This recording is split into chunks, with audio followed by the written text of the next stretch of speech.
Hello everybody, my name is João and I'm an assistant professor in urban design at Wageningen University, the Netherlands. My field of research is climate-responsive urban design, and today I would like to share with you a study I conducted together with Sander Lenswater back in 2019. This study was about shedding light over the misconception that water is necessarily a coolant and about proposing a different use of water in urban design. Water is one of the most commonly used elements in urban design, and one of the main reasons is the idea that water necessarily leads to cooling effects. However, new knowledge on the cooling effects of water has been questioning this idea. Research has been showing that large urban water bodies, such as rivers or lakes, have quite limited daytime cooling effects, and might actually even originate nighttime warming. Research has also been showing that small urban water bodies like canals or ponds have negligible cooling effects.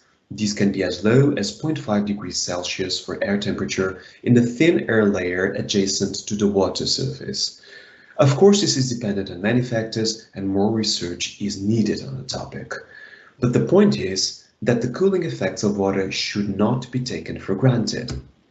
But when water is not necessarily a coolant, what does that imply for urban design practice?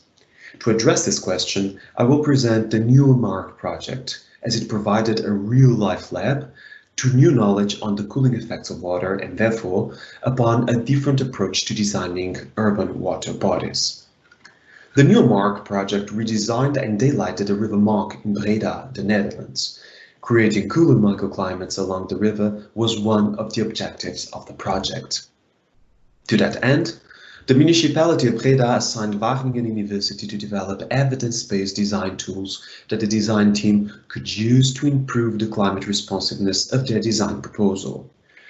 The tools were meant to communicate generic climate-responsive design measures, indicated over 3D perspectives of designated areas within the project. A color code ranked the effectiveness of each measure in order to help prioritizing design decisions. Dark blue conveyed the highest potential for microclimatic improvement. The expected summer effects were indicated for all measures. Winter effects were indicated where significant. The design tools were developed through a research through design methodology. This methodology comprehended design and testing stages distributed along 3 iterations. The design stages dealt with increasing shade with trees along the quays and on the walls, allowing air to flow as unobstructed as possible, introducing water mist in certain locations, and depaving areas without heavy motorized traffic. The design measures were retrieved from the Really Cooling Water Bodies in Cities research project. The testing stages dealt with evaluating the design hypothesis through expert judgments, micrometeorological simulations with ENVIMET, and during 3 meetings with the project's consortium. These meetings were particularly important. It was during these meetings that the misconception of using water as a coolant was presented and discussed with the design team. Progressively, the design team adapted the project according to the new knowledge on the cooling effects of water and ultimately according to the design tools. What these consortium meetings did not approach were the broader impacts that a new view of designing with water would have on long-term design activities beyond the NEWMARK project. To address this issue, a short online questionnaire was sent via email to the design team after completion of the project. The questionnaire comprised 2 statements and 1 question. The results were that everybody referred that the design tools fulfilled their needs and expectations, and that the project changed the perception about the cooling effects of water, namely that water does not necessarily cool its surroundings. Also, all respondents stated that they will start designing urban water bodies based on a combination of water, shade, wind, and water features. Now, these responses suggest that the NEWMARK project was able of making the design team aware that water is not necessarily a coolant. More importantly, it informed about a different approach to designing urban water bodies, which the design team is keen to adopt not only in this project, but in future projects as well.